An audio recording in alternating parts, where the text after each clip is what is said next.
Everybody, this is Gregory with How I Lost Over 100 Pounds and have kept it off for 30 plus years, where there should be no hesitance in your weight loss and in your weight maintenance. Today I'm going to posit the question, should you just eat one meal a day or O.M.A.D? Now before I begin, if you need help with weight loss, contact me through the Clarity FM link found here in the episode notes.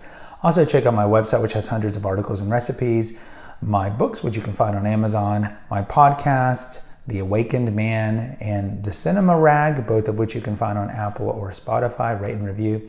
And lastly, if you appreciate my content, there is a link for PayPal. So some of you might be familiar with one meal a day. We'll just call it O.M.A.D for the sake of repetition here, inconvenience. So O.M.A.D is kind of connected to intermittent fasting. I've done several videos here on the benefits of fasting, both in terms of weight loss, but in other benefits to your body. And most recently, maybe a week ago, I did an episode on why are you not fasting? So with some people who fast, they just eat one meal a day. Now that does not necessarily mean you're going to eat all your food in 30 minutes. This could be like the way the Euros do it, like several courses. You take your time over maybe an hour, hour and a half, 2 hours.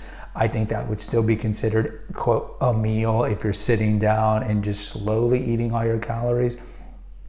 But some people are interested in this and some people are like, I can't do this. And let me tell you, I don't personally O.M.A.D. As I've mentioned before, I probably break my fast around 3 p.m. and I stop eating ideally 6:30 to 7. So what I normally do is at 3, I will eat something that is pretty fat dense, so 90% dark chocolate, or I'll eat some nuts, or I'll get dark chocolate and dip it in peanut butter or almond butter. Sometimes I do full fat yogurt bowls and I'll eat that, and then that's it. And then I don't necessarily eat anything until dinner. And so when dinner rolls around, which I personally, because I'm like an old man in a somewhat younger man's body, I personally like to start eating at 5:30. I like the early bird special, so to speak, and I never eat after 8. I cannot tell you the last time that I've ingested anything after 9 o'clock. I mean, it's been decades. So that's just me. So I don't O.M.A.D. Now I've O.M.A.D'd in the past, either because I've been traveling, or maybe I just couldn't eat at 3 or whatever, or maybe I just felt like O.M.A.D'ing it. So I do it. The issue with me on O.M.A.D is I don't like to have an upset stomach. And as I've talked about before, fasting is not a diet. It's a lifestyle. And yes, there are people who use it to lose weight. But the thing about fasting, and we might have a future episode on this, it can easily lead to having and being an eating disorder, or people who already have a history of eating disorders, in particular anorexia or even bulimia, can turn to these things. Because think about it, with the anorexia, you're starving most of the day, right? And then with bulimia, you're eating a lot of food in a short amount of time. But also conversely, people have a history of having eating disorders. Sometimes it's cured by doing fasting. So it's just weird things. So you kind of have to, like we always talk about here, do the deep work, see why you have a disordered relationship with food that led to your obesity in the first place, and make that connection, identify it, and then make the connection, and then fix it, sever it, extricate yourself from whatever is causing you to have the disordered eating. So I would say, if you've never O.M.A.D'd before, and certainly post in the comments if you have, my issue with it is it's very hard for me, unless I'm intentionally going out of my way to have like Michael Phelps super swimmer or Hugh Jackman kind of diet or The Rock diet. It's very hard for me to jam in 3,000 calories in one meal. Is it possible? Of course it is possible. You just pick a lot of stuff that's high in calories. It is possible. But what happens is then I have an upset stomach, and I don't like having an upset stomach. I will do a postprandial walk typically. Sometimes I do preprandial walks. I will do a postprandial walk to help with the digestion. But as a whole, I don't like going to sleep with an upset stomach. And yes, I do eat early. So even when I do an O.M.A.D, it's going to be 5 o'clock window, 6 o'clock window. So it gives me 3 hours to digest it. But I don't like having that upset stomach. Now, the benefit of an O.M.A.D is the longer that you're fasting, you get the myriad benefits from fasting. So If you do, instead of starting your eating window at 3, you can push it to 6 and then eat all your calories, let's say in an hour. And then you're able to do that the next day and just every day O.M.A.D, where you are getting those ancillary benefits of the extra 3 hours that you're throwing in.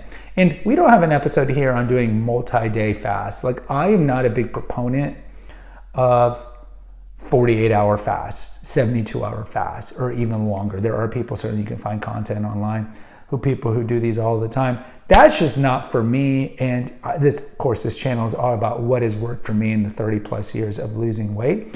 So I'm not maligning or casting aspersions on anyone who promotes multi-day fasting. There's certainly benefits to multi-day fasting, but I would not recommend, of course, and I'm not saying these people do, that you do like a 4-day fast, eat the next day, and then do another 4-day fast. These are things that you need to space out.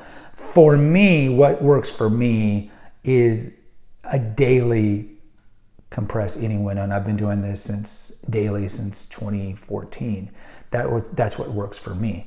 So with O.M.A.D, you really just kind of have to look at if it works for you. Like, if you try it and you don't have an upset stomach and you're able to have good kind of energy levels and good cognition and you don't have a lot of hunger pangs, then do it. I'm not telling you not to do it. Certainly I'm not a medical doctor. I'm not giving you medical advice. And you have to try these out. Like, some people who've never fasted, I would tell you try fasting. Work your way up every 30 minutes to postpone your breakfast. Try to get to noon eventually. And then start with a standard noon to 7 eating window, a 17-hour window. That's pretty standard. And then try to push it to 1, try to push it to 2. And if you realize like you can't do it, you start getting the hunger pangs and the energy drops, then just stay noon to 7. And then some of you want to experiment, like if you can get to 3, and then maybe you want to get to 4, and to just try O.M.A.D and see how it works for you, and just overall make an assessment that works for you. But try it out and see what's the best. And look, as I've talked about, one of the ancillary benefits of fasting is you typically lose weight, not only because you're burning your fat reserves, but because it's just harder to get all your calories in 2 meals, like if you're doing the typical fast, and then you'll lose weight because you're skipping an entire meal. You could be skipping 800 calories. And even though, let's say, you're trying to compensate by eating more in your eating window, it's really hard to eat 800 calories unless you're just woofing down steak or peanut butter or whatever it is. So that's one of the benefits. So if you can even go down to O.M.A.D, unless you're just scarfing down food, you're not going to, because eventually your stomach's just going to be like, I can't eat anymore. Eventually you'll likely lose weight that way as well. Plus you're getting the benefits of the ketosis. Plus you're getting the benefits of the cognitive benefits and the benefits to your cells and all the benefits we've talked about here in past episodes on fasting. So give it a shot. Post in the comments. Let me know if you've ever done O.M.A.D. What's your experience with it? I'd love to hear from you. Until next time, take care. God bless.